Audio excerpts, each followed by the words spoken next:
I gave about all the innocent people.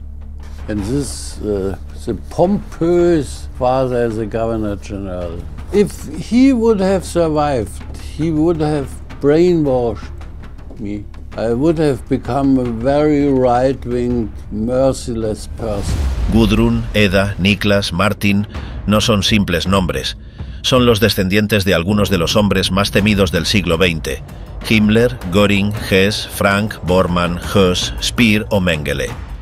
Sus apellidos evocan un pasado marcado por el horror y con ellos cargan la huella de una herencia imposible de ignorar. Son herederos de una historia que no escribieron. Tras 1945, muchos altos cargos se declararon inocentes ante los tribunales. La sociedad, empeñada en reconstruirse, prefirió pensar que la culpa residía en unos pocos. Pero en las casas quedaba otra verdad. Aquellos dirigentes habían sido también padres. ¿Qué se hace con un apellido asociado a deportaciones, fusilamientos y campos de exterminio? ¿Hasta dónde alcanza la responsabilidad de un hijo por actos que no cometió? Las respuestas fueron dispares. Hubo quien guardó silencio durante décadas. Otros intentaron romper con la herencia sin conseguirlo. Cambiar el nombre no borra las raíces. Algunos buscaron refugio espiritual, conversión religiosa, vocación sacerdotal o rabínica, como una forma de separarse del linaje del verdugo. También los hubo que tomaron decisiones extremas para no transmitir lo que sentían como una marca. Entre la negación, la adhesión, el rechazo o la culpa, cada uno tuvo que elegir un modo de vivir con el pasado. Juzgar a un padre es difícil. Falta distancia, sobra afecto. Aún así, ciertos hijos condenaron con firmeza los crímenes sin renunciar al vínculo. Otros defendieron al progenitor hasta el final. Algunos quedaron atrapados entre el amor filial y la evidencia histórica. En paralelo, la psicología y la filosofía recordaron algo inquietante. No todos los ejecutores encajaban en el retrato del monstruo. A veces, el mal adopta formas corrientes, sostenidas por normas que lo legitiman y por la cómoda renuncia a pensar por cuenta propia. Durante la guerra, muchos de estos niños crecieron protegidos, lejos del frente, con recuerdos de praderas y montañas más que de bombardeos. Solo después, con la derrota, apareció la otra cara del hogar. Expedientes, testimonios, fotografías, órdenes.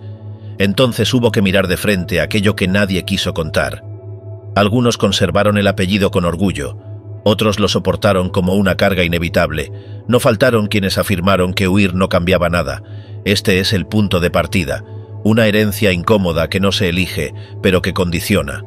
A partir de aquí las trayectorias se bifurcan. En un extremo, quienes rompen públicamente con el legado, en el otro, quienes lo protegen como si fuera un tesoro familiar. Entre ambos polos, matices, contradicciones y vidas enteras tratando de responder a una sola pregunta. ¿Cómo se vive con ese pasado? Y entonces aparece la voz de un hijo dispuesto a desmontar la figura de su propio padre. Entre esos herederos de la sombra surge la voz más incómoda. Niklas Frank, el hijo menor del gobernador general de Polonia, Hans Frank, conocido como el carnicero de Cracovia. Su infancia se grabó entre escenas contradictorias. Tenía apenas 4 años cuando su madre lo llevó por primera vez al gueto. El coche oficial se detuvo frente a altos muros coronados con alambre de púas. Desde la ventanilla del Mercedes, Niklas apenas alcanzaba a ver las calles superpobladas, los cuerpos exhaustos, los niños con la estrella amarilla cosida en el brazo. Preguntaba por qué no sonreían, por qué lo miraban con dureza, pero su madre lo mandaba callar. Él no entendía por qué aquella miseria podía convivir con la alegría de estrenar un pantalón corto de cuero y una chaqueta de domingo. En otra visita, le permitieron caminar unas calles oscuras. Recordó el grito de un guardia contra una anciana y una frase que lo heló. «No te preocupes, pronto estará muerta». El niño rompió a llorar.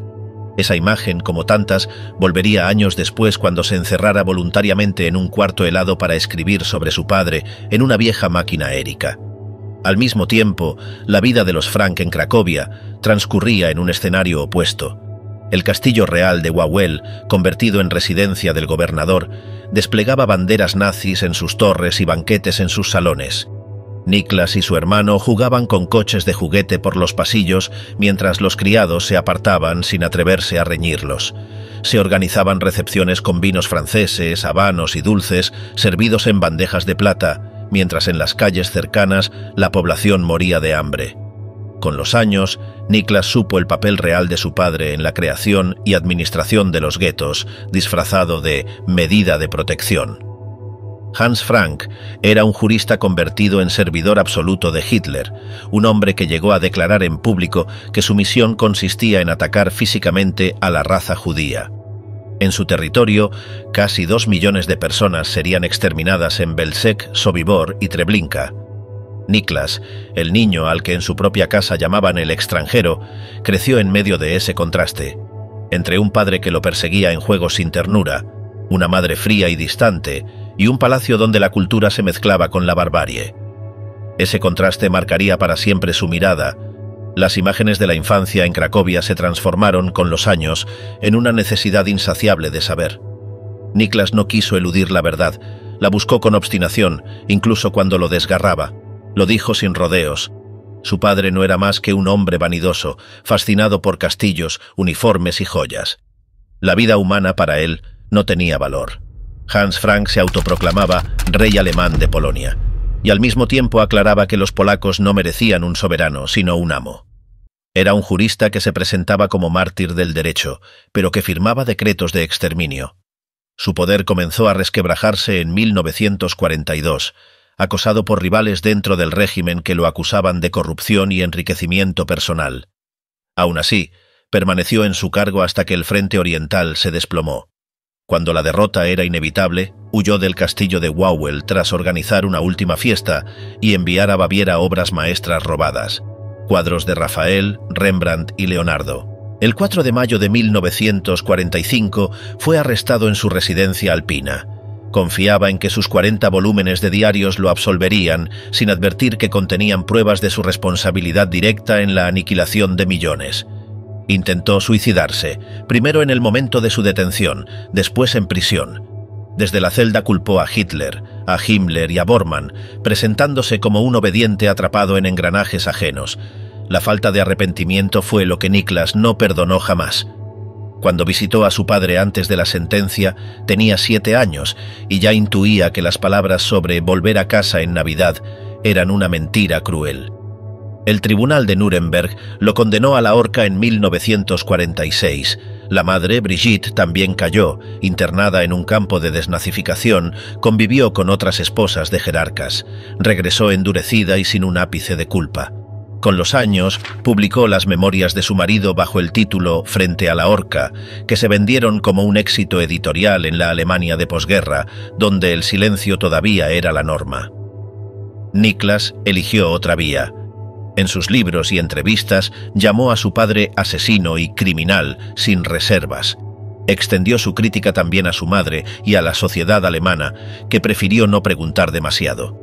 Su afán de verdad lo convirtió en el único de sus hermanos dispuesto a cargar públicamente con esa herencia. Y esa voz solitaria que rechazaba la comodidad del olvido se convirtió en un contraste feroz frente a otros hijos de nazis que eligieron el camino contrario, la defensa y la lealtad sin matices. Sin embargo, la búsqueda no terminó en Nuremberg. Niklas siguió hurgando en archivos y versiones, incluso en las más incómodas. Entre ellas, la vieja hipótesis sobre un posible antecedente judío en la familia de Hitler. Cartas, pensiones, rumores. Los grandes historiadores la descartan. Para Niklas, lo relevante no era probarla, sino mostrar hasta qué punto el régimen había convertido la sangre en vara moral mientras sus líderes vivían de ambigüedades útiles. La posguerra dejó a Brigitte sin palacios ni vajilla de plata. Hubo cuartos de alquiler improvisados junto a estaciones y noches de colchones separados por sábanas. A Niklas, en cambio, el pasado le marcó la brújula. Estudió Derecho, Historia y Letras. Terminó en redacciones: Der Spiegel, Stern, Cultura, reportajes, polémicas. Siempre una foto en la cartera. El cuerpo sin vida de Hans Frank. Me tranquiliza, diría. Está muerto. Su ajuste de cuentas fue también íntimo. Imaginó los 13 peldaños hacia el cadalso, el sacerdote, la cuerda, el silencio final. Tras décadas de documentación llegó a una conclusión áspera. No halló convicciones profundas, solo codicia y arribismo. Creía que, de habérselo ordenado, su padre habría construido la misma retórica contra cualquier otro pueblo. Admitió, sin indulgencia, rasgos compartidos: la facilidad de palabra, el ingenio ácido, la capacidad de seducir con frases. Por eso, cuando publicó Mi padre, un ajuste de cuentas, 1993, el impacto fue inmediato. Colegas de generación lo acusaron de traspasar límites. Familiares se apartaron. En prensa se reprodujeron pasajes demoledores que muchos preferían no leer. La familia quedó partida. Norman, el mayor, osciló entre la negación, el exilio voluntario y el alcohol. Acabó aceptando retazos de verdad sin renunciar al retrato paterno sobre la cama. Sigrid defendió tesis inaceptables desde Sudáfrica. Brigitte, hija, se quitó la vida. Michael se consumió en excesos. Niklas, el único que persistió en abrir las heridas, llegó a confesar que quiso matar a su madre en 1959. No lo hizo, pero aquella tentativa dice más sobre el rencor acumulado que cualquier discurso. Hoy vive con su esposa al norte de Hamburgo y da charlas en escuelas. Lleva medio siglo desmontando al jurista del Reich con el mismo método: documentos, memoria y una voluntad de ver sin anestesia. Ese empeño lo ha enfrentado, una y otra vez, con otros descendientes que prefieren suavizar el pasado. Entre ellos, una figura que eligió otra ruta: proteger la memoria de su padre hasta el final, los hijos de Rudolf Höss, el comandante de Auschwitz. Para ellos, la infancia estuvo marcada por una contradicción brutal. En el jardín de su casa, situada junto al campo, crecían flores cuidadas por prisioneros y fresas cubiertas de ceniza que caía desde las chimeneas. Los niños jugaban con animales, disfrutaban de piscina y tobogán, recibían juguetes fabricados por internos. Mientras tanto, a pocos metros, millones eran enviados a la muerte. La vida doméstica parecía idílica. Hedwig, la madre, transformó la vivienda en un hogar lujoso con muebles finos, obras de arte y bienes tomados de las bodegas de Canadá, donde se almacenaban los objetos confiscados a las víctimas. Había criados con uniformes rayados que servían a la familia, obligados a desempeñar tareas de jardinería o cocina. En fotografías familiares, los Höss aparecen sonrientes, ajenos, o quizá acostumbrados, al humo que oscurecía el cielo. Rudolf Höss fue un ejecutor diligente, no un ideólogo brillante. Nacido en 1901 en Baden-Baden, creció bajo la férrea disciplina de un padre fanático y una educación destinada al sacerdocio. La guerra de 1914 lo llevó al frente siendo apenas un adolescente y muy pronto descubrió en la obediencia ciega su refugio personal. Tras la derrota, se unió a los Freikorps, participó en acciones violentas y acabó condenado por asesinato. Esa temprana experiencia de sumisión absoluta a la autoridad marcaría el resto de su vida. A finales de los años 20 conoció a Hedwig Hensel, con quien compartió ideales nacionalsocialistas y un deseo de vida rural. Se casaron en 1929 y tuvieron 5 hijos.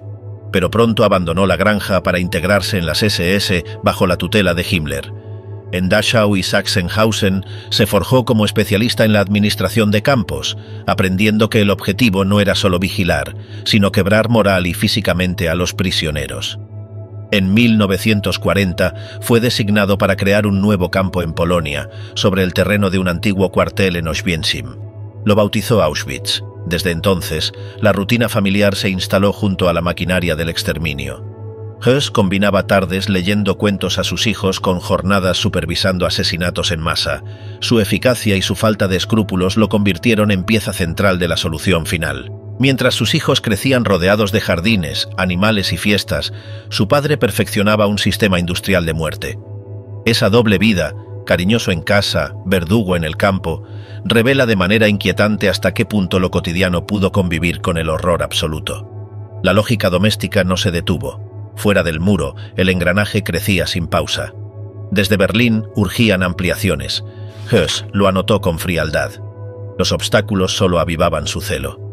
Tras la visita de Himmler en 1941, el objetivo ya no era un campo para 30.000, sino la puesta en marcha de un complejo capaz de encerrar a 100.000 prisioneros de guerra. En otoño comenzó Birkenau.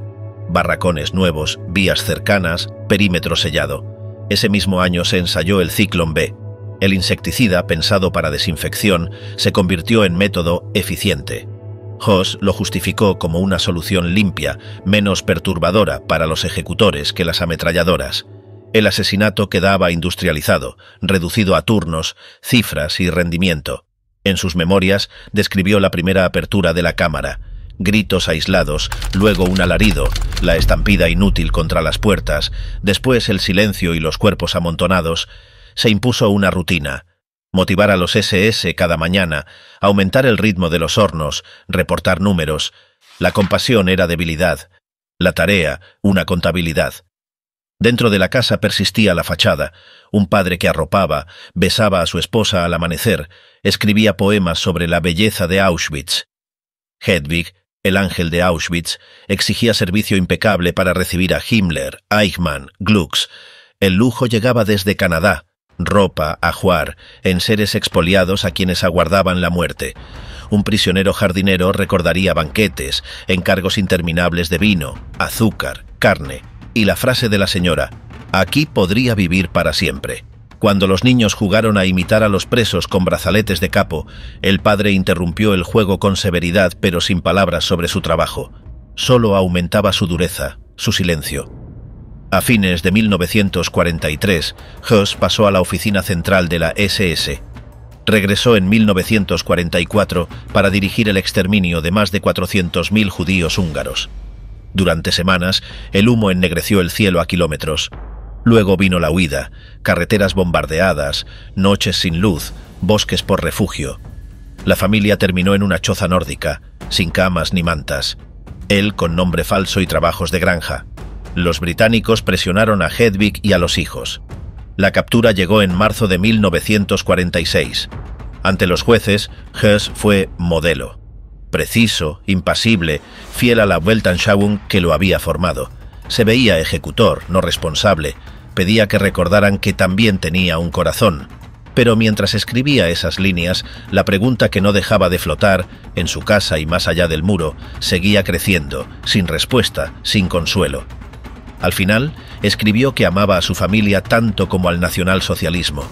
Soñó con una granja como patria íntima para los suyos, una educación sólida, una nación poderosa que legar. 5 días antes del final, dejó cartas. Pidió a su esposa que huyera lejos y recuperara su apellido de soltera, que el mío desaparezca conmigo. A los hijos, que pensaran por sí mismos, con humanidad y juicio propio. El 16 de abril de 1947 lo ahorcaron ante Auschwitz, a unos 50 metros de la que había sido su casa. Para los suyos, la guerra comenzó de nuevo ese día. Pobreza, aislamiento, reproches del vecindario. Sin pensión ni ayuda, sobrevivieron en Sent. Michaelis Don. Luego cada cual buscó su rumbo. Klaus a Australia, otros al Báltico, y Brigitte, la tercera, hacia una vida nómada. Primero España, modelo de Balenciaga. Después Liberia, Grecia, Irán, Vietnam y, por fin, Estados Unidos. Se casó, tuvo 2 hijos y ocultó su apellido como si fuera otra piel. En Washington trabajó décadas en una tienda de lujo cuyos dueños, judíos expulsados en la noche de los cristales, decidieron no despedirla cuando una noche de copas confesó su origen. Ella siguió callando. A sus hijos les dijo que su padre había muerto en la guerra. Enterró a su madre con otro nombre. Ya jubilada, enferma, aceptó hablar para un libro, pero sin apellidos ni señas. Aún temía el eco de ese pasado. Explicó la dualidad que nunca supo conciliar: el mejor padre del mundo y el comandante de Auschwitz. Sostuvo que él fue solo un subordinado. Rainer Höss, hijo de Hans Jürgen, supo de golpe quién era su abuelo, el jefe de los peores asesinos de masas. El silencio familiar lo empujó a los archivos, a las fotos del jardín en Auschwitz, a la evidencia incómoda. Llevó la herencia como una piedra. Intentos de suicidio, crisis de asma, 3 infartos. Su familia lo tachó de traidor. Él se impuso una tarea: que el peso no cayera sobre sus propios hijos. Denunció, se expuso y también fue cuestionado, por oportunismo, por intentar colocar objetos del abuelo en Yad Vashem, por mercantilizar la memoria. Aún así, repetía: no cambiar de apellido no borra nada. Buscó a un superviviente, el barbero de su abuelo. Oyó la frase que duele como espejo: eres el retrato de tu abuelo. Y aún así dijo: si supiera dónde está enterrado, iría sobre su tumba.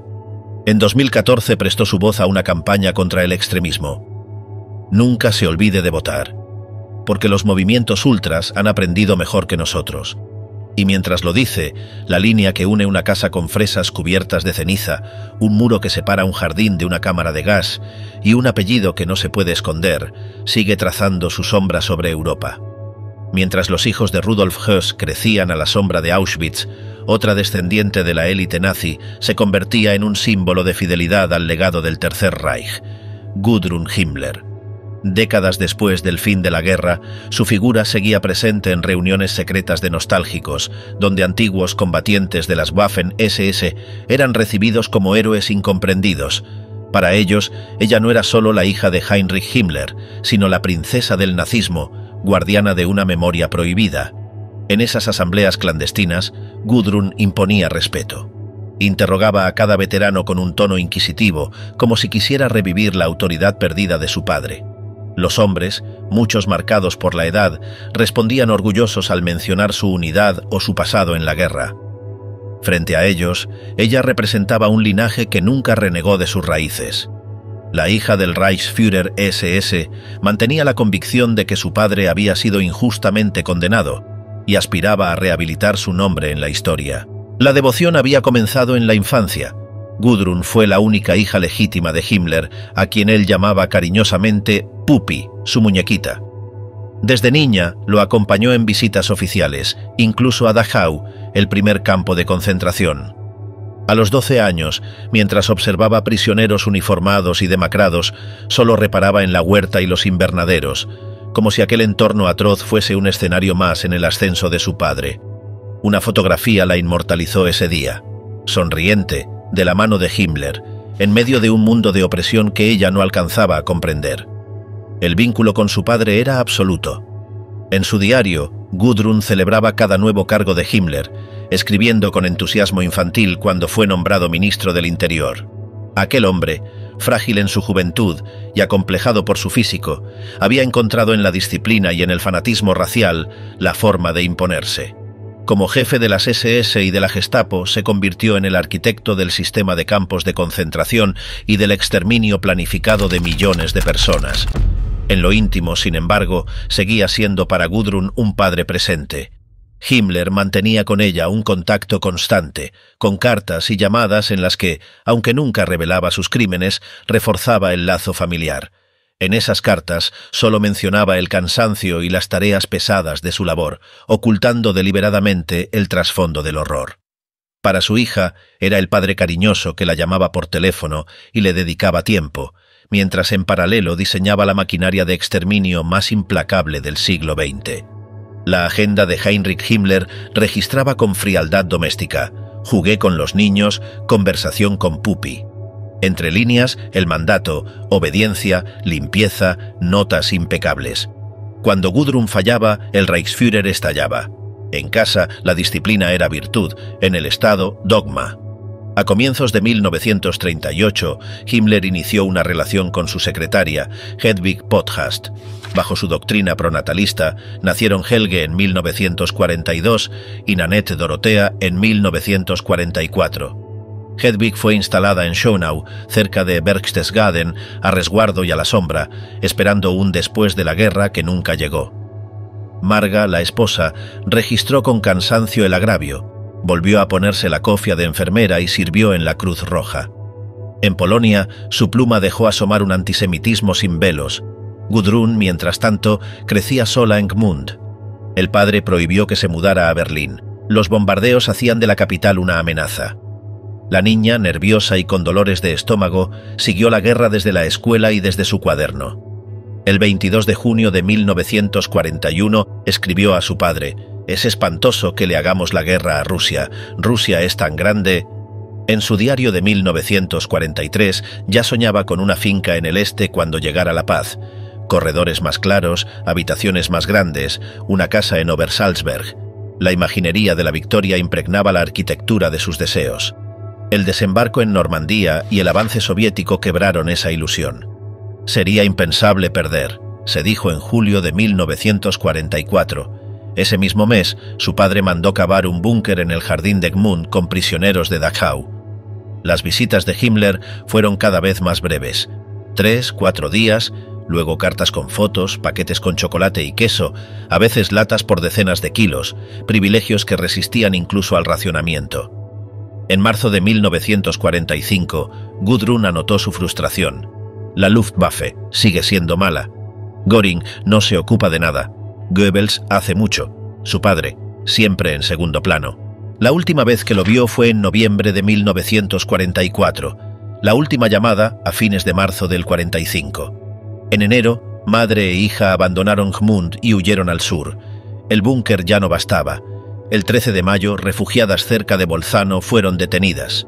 Traslados, interrogatorios, nombres falsos. Si dicen que se llaman Himmler, las harán pedazos, les advirtieron. Gudrun hizo huelga de hambre en Cinecittà. Ganó mejores raciones. De Milán a París, de Versalles a Nuremberg, repitió. No sabía nada. Para entonces, su padre ya estaba muerto. El 23 de mayo de 1945, tras revelar su identidad, mordió la cápsula de cianuro que guardaba en la boca. 12 minutos después, todo había terminado. A Gudrun se lo contaron de forma lateral, en agosto. La fiebre la tumbó durante semanas. Se negó a creer en el suicidio. Para ella, lo habían asesinado. Internadas hasta 1946, sin dinero ni destino, madre e hija fueron acogidas en un convento de Stuttgart bajo identidades discretas. Las monjas nunca la vieron llorar ni reír. «Quiero seguir como mi padre», decía Gudrun, aferrada a una fe y a un apellido que el mundo rechazaba. Con el tiempo, la desnazificación deshizo prisiones, no convicciones. La niña que había amado sin reservas al padre cariñoso tuvo que enfrentar al arquitecto del terror. Cuando por fin conoció la magnitud del crimen, ya no pudo invocar la moral particular que lo justificaba, pero eligió otra batalla. En la posguerra, convertiría la lealtad filial en causa pública y a sí misma en reliquia viviente de un pasado que se resistía a morir. Tras la caída, llegó el frío social. En 1947, Gudrun se presentó en una escuela de artes aplicadas. El director leyó el apellido y cerró la puerta. «Mi padre fue el Reichsführer SS», dijo sin titubeos. Un semestre después, por intervención política, la admitieron. Eligió aprender costura, puntadas finas para una biografía desgarbada. En los 50 se separó de su madre, probó suerte en Múnich y buscó a los hijos extramatrimoniales de Himmler. Hedwig Podcast lo impidió. Ella rehizo su vida en la Selva Negra. Sus 2 hijos crecieron en sigilo. Cada vez que Gudrun decía Himmler, caía un rayo, despidos, desalojos, miradas que pesaban, y aún así decidió no soltar el apellido. En 1955 viajó a Londres, se codeó con Mosley y con descendientes del régimen. Regresó orgullosa y de inmediato sin empleo. Transformó su piso en la Georgstrasse en un santuario. Cuadros, condecoraciones, bustos, fotos, reliquias para conjurar el olvido. En público, la misma letanía. El padre, un hombre bueno. La historia, una conspiración de calumnias. Dio una sola entrevista, en 1959. Lo demás fue culto y silencio. Pronto cambió la nostalgia por la acción. En 1951 se integró a Stilhilfe, la ayuda silenciosa para prisioneros e internados, nobles protectores, abogados diligentes, sacristías discretas y una red que sostuvo a culpables ilustres. También impulsó la Wikijugend, eco tardío de la Hitlerjugend, luego prohibida. Cuando periodistas preguntaron por su trabajo, respondió con un muro. «No hablo. Hago lo que puedo cuando puedo. No toda la familia escogió su ruta». Katrin Himmler, sobrina nieta, cargó con una culpa que, a veces, salta generaciones. Se casó con un descendiente del gueto de Varsovia, escribió Los hermanos Himmler y cortó lazos. En Gudrun, en cambio, no hubo grietas. Sin distancia crítica, sin duelo, convirtió la piedad filial en militancia, y así, del brazo de su padre ausente, siguió caminando hacia atrás. Pero no todos los descendientes de los jerarcas nazis siguieron ese mismo camino. Algunos cargaron con el peso del apellido desde el silencio, atrapados en un destino marcado por la sombra de sus progenitores. Wolf Rudiger Hess fue uno de ellos. Su infancia quedó atravesada por la decisión más enigmática y desesperada del Tercer Reich, el vuelo solitario de su padre, Rudolf Hess, hacia Inglaterra. Una noche de mayo de 1941, el segundo hombre del régimen, el fiel lugarteniente de Hitler, se puso un uniforme nuevo de la Luftwaffe. Abrazó por última vez a su pequeño hijo y despegó en un Messerschmitt Bf 110 rumbo a Escocia. Decía ser un mensajero de paz. Aseguraba que quería evitar que Europa se cubriera de ataúdes infantiles. Su misión, según él, era ofrecer un acuerdo a Churchill. El Reich respetaría el Imperio Británico si Inglaterra dejaba manos libres a Alemania en el continente. Era una idea obsesiva, casi mística, que alimentaba con sueños y visiones, convencido de que interpretaba la voluntad del Führer. Durante horas voló solo sobre el Mar del Norte, desafiando las leyes de la aerodinámica y las predicciones de sus propios técnicos. A las 11 de la noche, creyendo haber alcanzado su destino, se lanzó en paracaídas sobre un campo de Escocia. Fue detenido de inmediato. Para los británicos, aquel hombre que pedía hablar con el duque de Hamilton era poco menos que un enigma. Para Hitler fue una traición imperdonable. Rudolf Hess pasó de ser el delfín del régimen al fantasma incómodo del nazismo.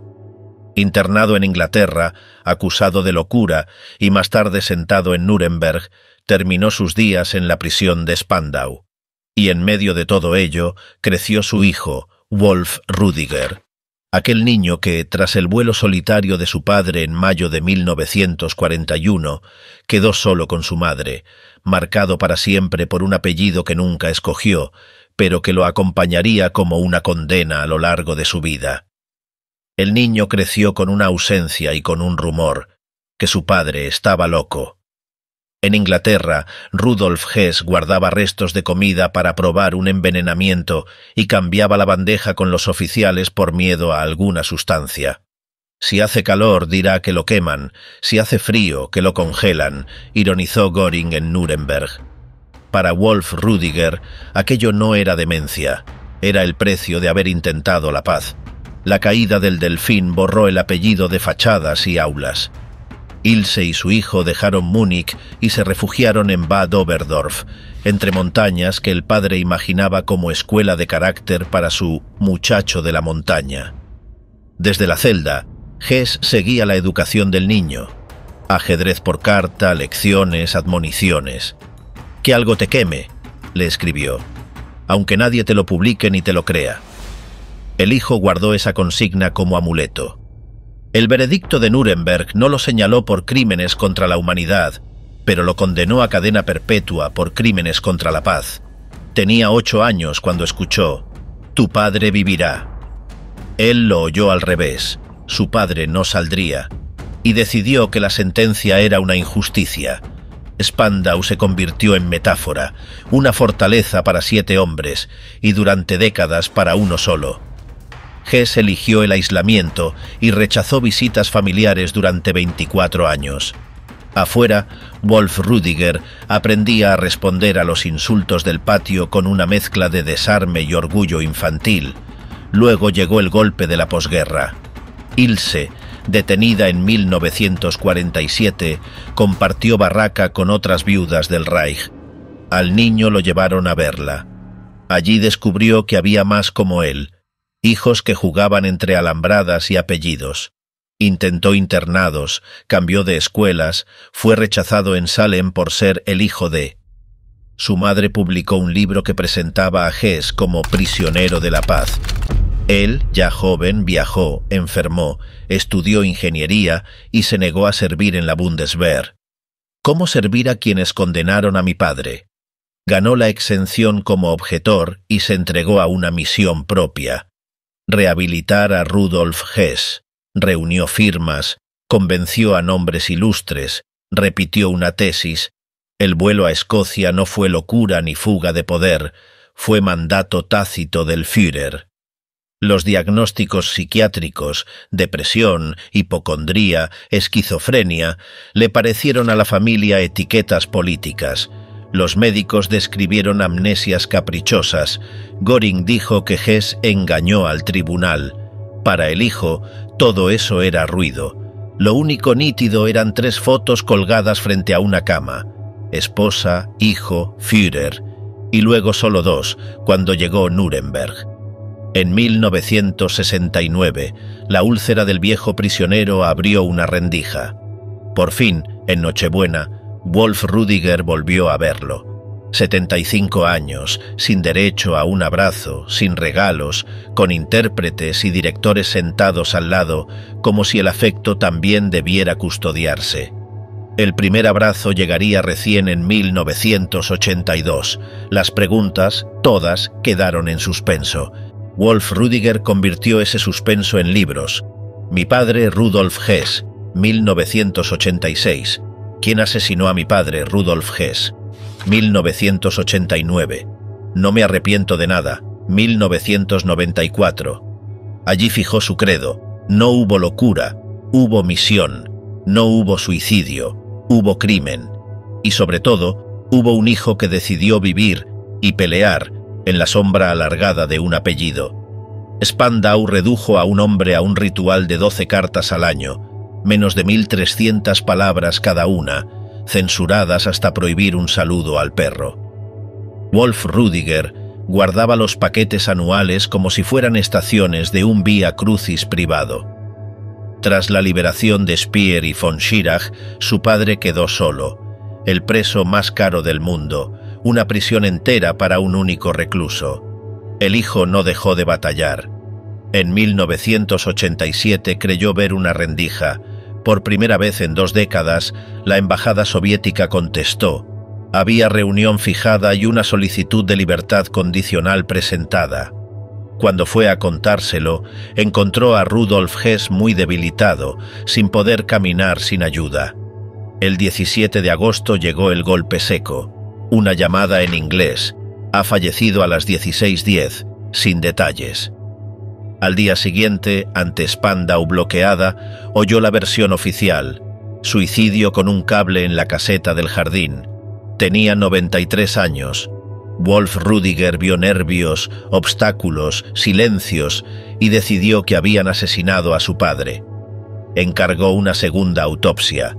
También habló de asfixia, pero señaló marcas de presión compatibles con estrangulamiento. 2 guardianes mencionaron hombres de servicios británicos. El hijo invocó incluso la sombra de la CMMA y una nota de despedida fuera de tono. ¿Por qué, preguntaba, documentos clave seguirían clasificados hasta décadas después? Visitó a su padre 102 veces. Tras la noticia, él mismo cayó con un infarto. Spandau fue demolida al instante para evitar peregrinajes. Por acuerdo con los aliados, hubo entierro familiar en Baviera. Años más tarde, en 2011, la tumba sería exhumada y las cenizas arrojadas al mar para cortar el imán neonazi. Aún así, cada agosto se reúnen los nostálgicos. Nada movió a Wolf Rudiger de su credo. Rudolf Hess no fue criminal, sino víctima. Las leyes de Nuremberg, una traducción de voluntades religiosas, las cámaras de gas, técnicamente imposibles, la invasión de Polonia, protección de minorías alemanas. Un revisionismo que lo llevó a encabezar la Rudolf Hess Gesellschaft y a educar a sus hijos en la veneración del abuelo. Uno de ellos, Wolf Andreas, nacido un 20 de abril, repetiría el culto en Internet y sería multado por negacionismo. Orgulloso del apellido, decía que lejos de maldecirlo, le abría puertas. Murió en 2001, tras 10 años de diálisis, convencido de 2 cosas: que a su padre lo mataron y que Alemania había sido víctima de la historia.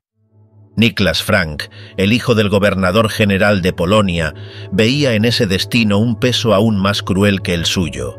Lado a lado, 2 herencias opuestas, la del culto y la de la ruptura, y en medio, una generación de hijos aprendiendo a vivir o a no vivir, con el eco de un apellido. Mientras Wolf Rudiger Hess dedicaba su vida a rehabilitar la figura de su padre, hubo otros hijos que tomaron caminos muy distintos.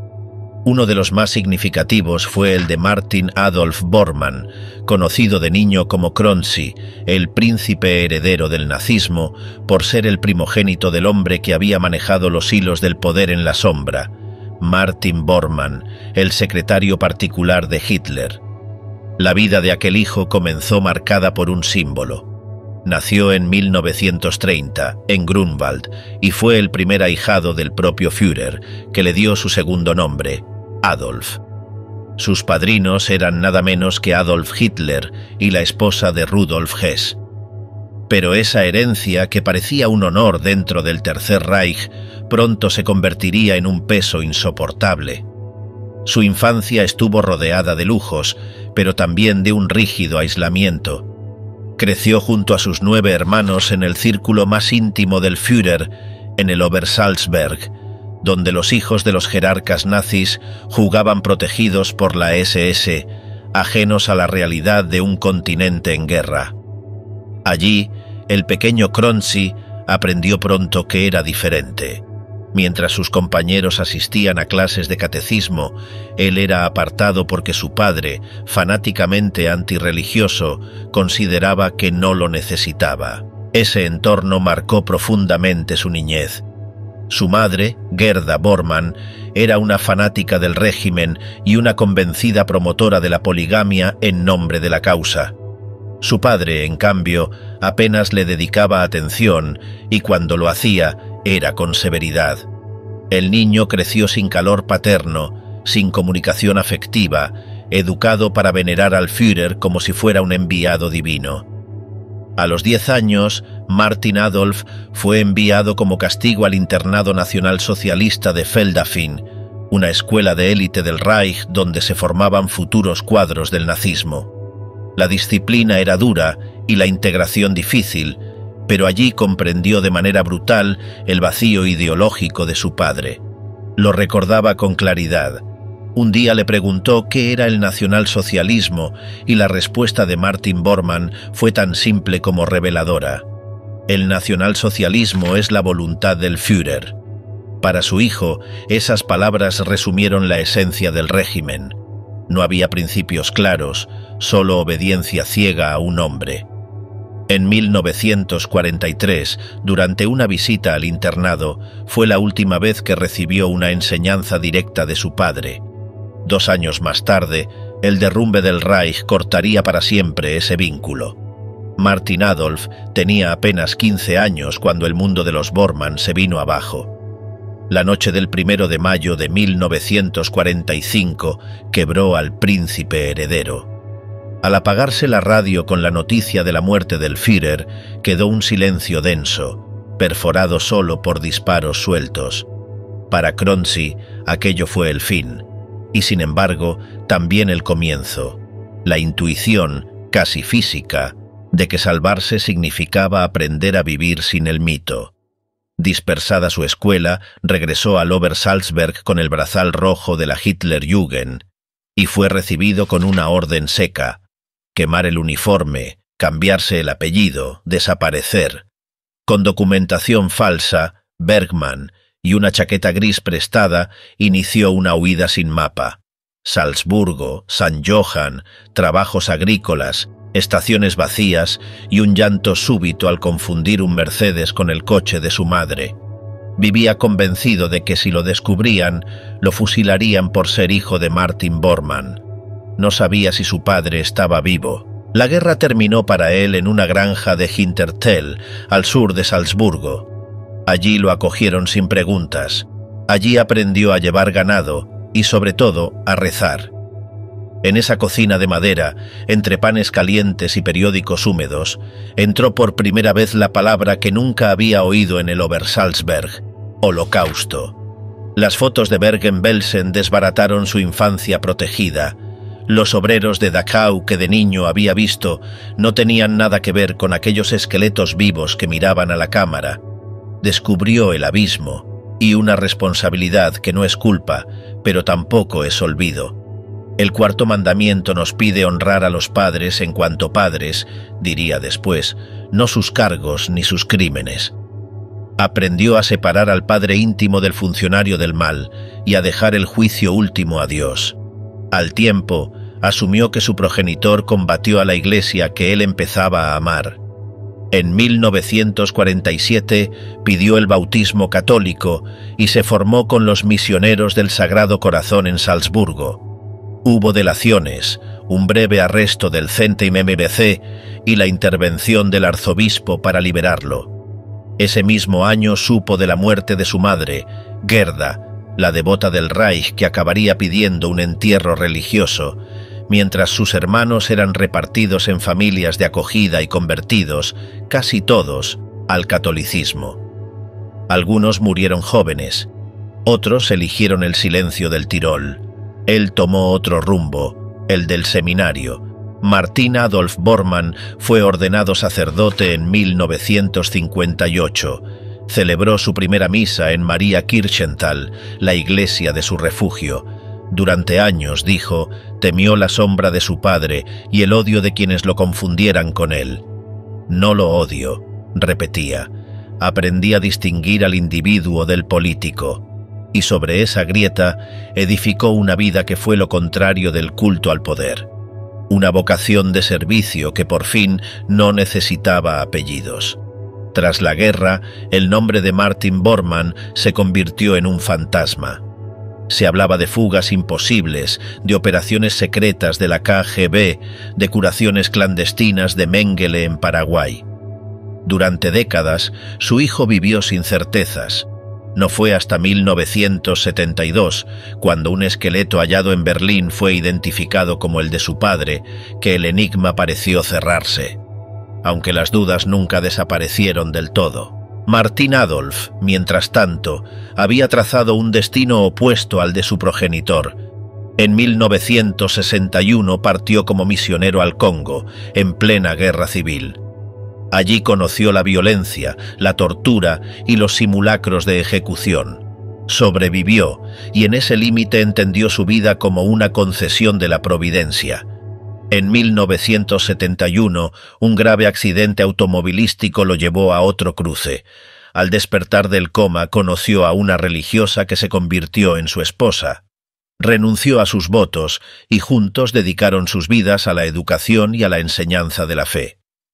Desde 1973 hasta su jubilación en 1992, enseñó religión en Baviera, impartiendo las mismas clases a las que de niño se le prohibió asistir por llevar el apellido Bormann.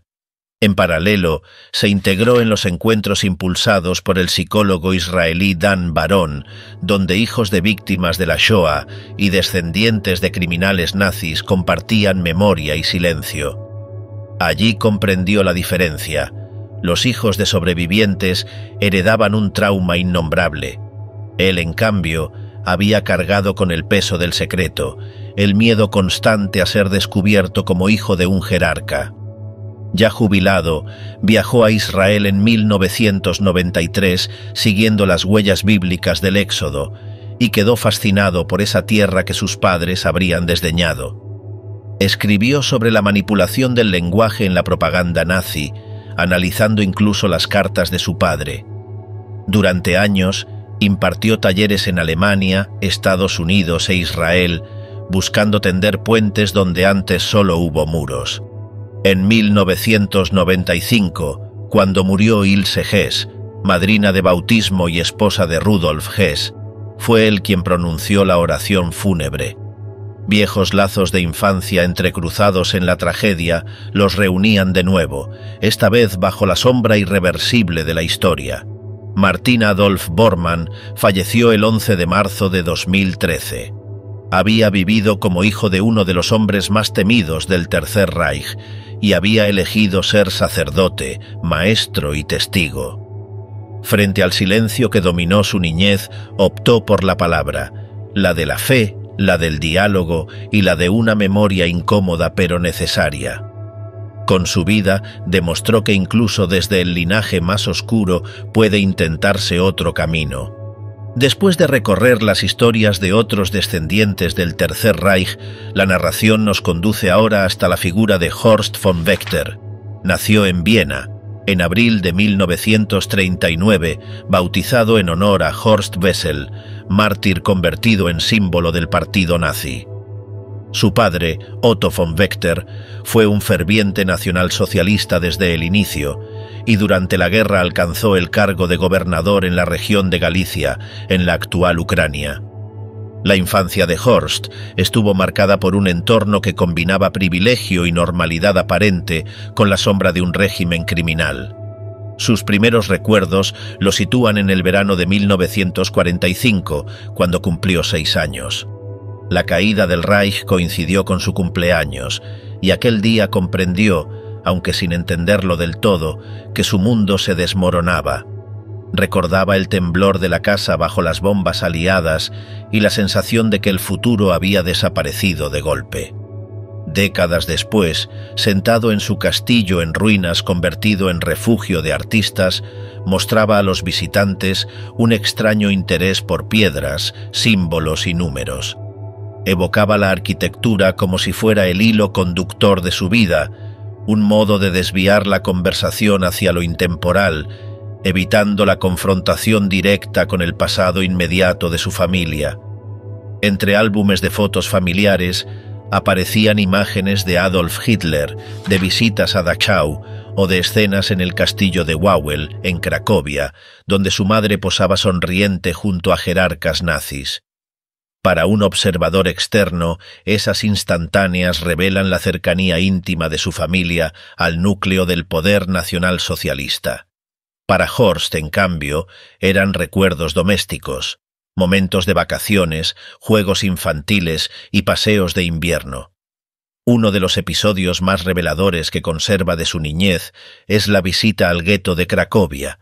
Recuerda estar sentado en el asiento trasero del Mercedes familiar, rodeado de multitudes abatidas, y haber sacado la lengua a un niño de su misma edad que lo observaba desde fuera.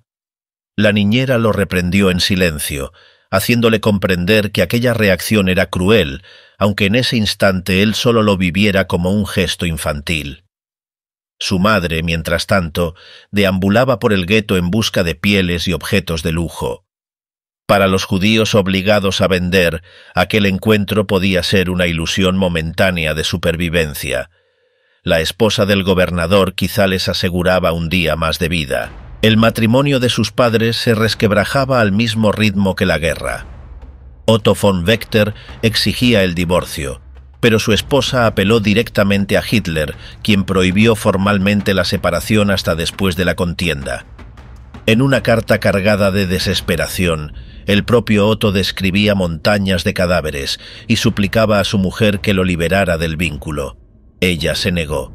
En ese drama privado, Horst crecía atrapado en una familia donde la lealtad al Führer pesaba más que el amor entre ellos.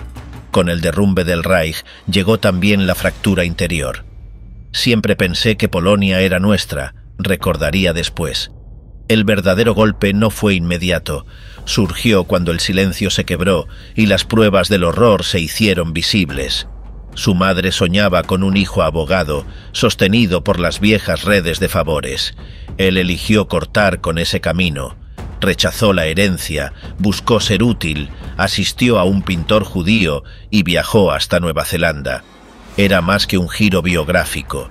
Era un gesto de ruptura, una manera de decir «no aceptaré un destino impuesto». Sin embargo, el lazo con su padre jamás desapareció. Horst insiste en que Otto se opuso a la teoría racial, que intentó hacer el bien, que incluso protestó ante Hitler por el trato a la población. Cuando se levantó el gueto de Lemberg, afirma, la rúbrica fue de las SS, no de su padre. Cuando Himmler sugirió su regreso a Viena, asegura que Otto no tenía opción. Repite una línea constante. Si existiera un documento inequívoco ordenando matar, lo condenaría. Mientras no aparezca, defiende su nombre. Pero la historia no cabe en una firma ausente. En actos públicos, Horst fue confrontado con cartas, órdenes y con el contexto de gestión que su padre ejerció. El distrito de Galicia con capital en Lviv, la deportación masiva del verano de 1942, la cadena de mando civil que autorizaba salarios y logística.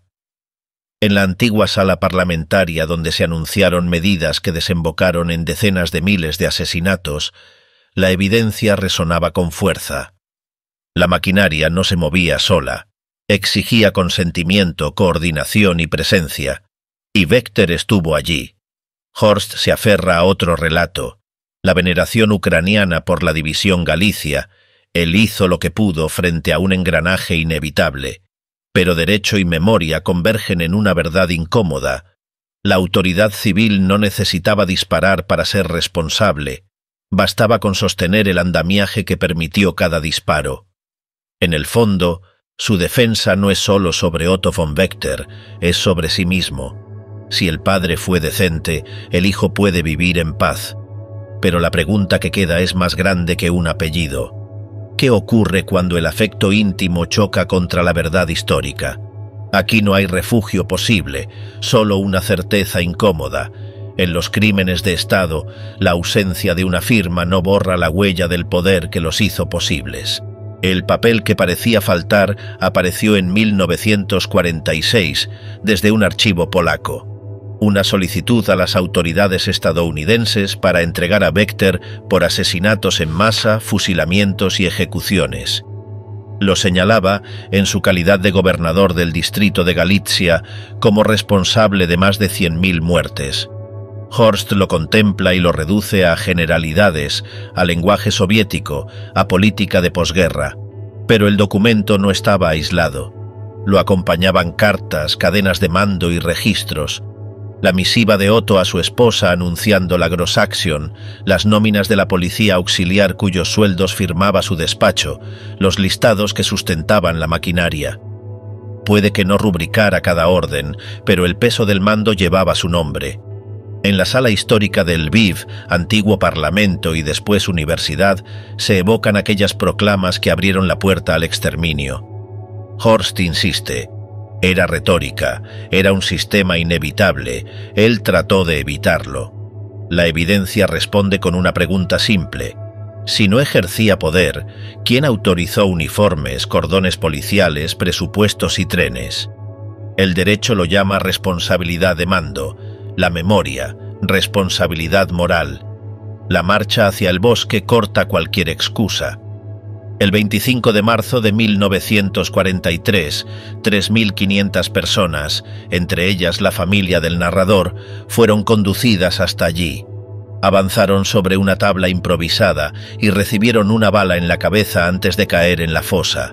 Nada fue exhumado, la tierra aún guarda sus cuerpos. Horst pide la cadena exacta de órdenes, nombres y rangos. El lugar le contesta con silencio. La precisión histórica importa, pero no borra la línea que conecta el despacho de un gobernador con el suelo manchado de sangre. Hoy, en Lviv, la conmemoración de la división Galicia revela otra arista. Símbolos resignificados, orgullos locales, una memoria en disputa que intenta separar mérito militar de contexto criminal. Horst encuentra allí manos que le agradecen por su padre y en ese gesto busca consuelo. Pero el riesgo se repite. Cuando el afecto privado se convierte en coartada pública, la historia vuelve a abrirse en falso. Al final, Horst insiste en que Otto fue decente y que hizo lo que pudo. La enseñanza que deja su obstinación no es jurídica, sino humana. Porque amar no es absolver y comprender no es justificar. Y porque toda gran matanza empieza con una renuncia íntima. Negar lo evidente cuando la verdad ya está escrita en la tierra. A lo largo de este recorrido hemos atravesado vidas marcadas por una herencia imposible de borrar. Hijos e hijas de los jerarcas nazis, cada uno enfrentado al mismo dilema: aceptar el peso de los crímenes paternos o negarlos para preservar la memoria familiar. En sus testimonios se refleja un mismo eco. La Segunda Guerra Mundial no terminó en 1945. Siguió latiendo en sus biografías como una sombra que nunca se disipa. Lo que hemos visto no son simples historias privadas, sino fragmentos de una verdad más amplia. Porque los verdugos no desaparecieron solos. Dejaron tras de sí familias que debieron crecer entre la vergüenza, la culpa o la negación. Algunos optaron por levantar templos a la memoria paterna. Otros convirtieron su vida en un alegato de condena contra sus propios orígenes. Esa fractura íntima revela hasta qué punto el nazismo no fue únicamente un proyecto político, sino también un legado envenenado que alcanzó a la siguiente generación. Y aquí radica la lección más incómoda: El horror no se transmite solo en cifras ni en juicios, sino también en silencios heredados, en fotografías familiares, en recuerdos de infancia que se cruzan con escenas de exterminio. Esa mezcla de lo doméstico y lo criminal es lo que nos obliga a mirar sin apartar la vista, porque muestra cómo lo monstruoso puede convivir con lo cotidiano, cómo se puede volver del gueto a cenar en familia o besar a un hijo después de firmar órdenes de muerte. Los hijos de los nazis nos confrontan con un espejo difícil. ¿Qué habríamos hecho nosotros? ¿Hubiéramos roto con todo para buscar la verdad o hubiéramos defendido a nuestros padres para no perder nuestra identidad? No hay respuestas sencillas, pero sí advertencias claras. Una de ellas es que el mal no se perpetúa solo por los fanáticos que lo dirigen, sino también por quienes lo excusan, lo relativizan o lo justifican bajo la máscara del afecto. Hoy, cuando Europa y el mundo vuelven a oír discursos de odio, cuando resurgen símbolos y consignas que parecían enterradas, escuchar a estos hijos se convierte en un recordatorio urgente. Ellos cargaron con lo que nunca debió repetirse. Y sus contradicciones, sus negaciones o sus confesiones nos dicen que la memoria es un campo de batalla permanente, en el que la verdad histórica se enfrenta al deseo de olvidar o de reescribir.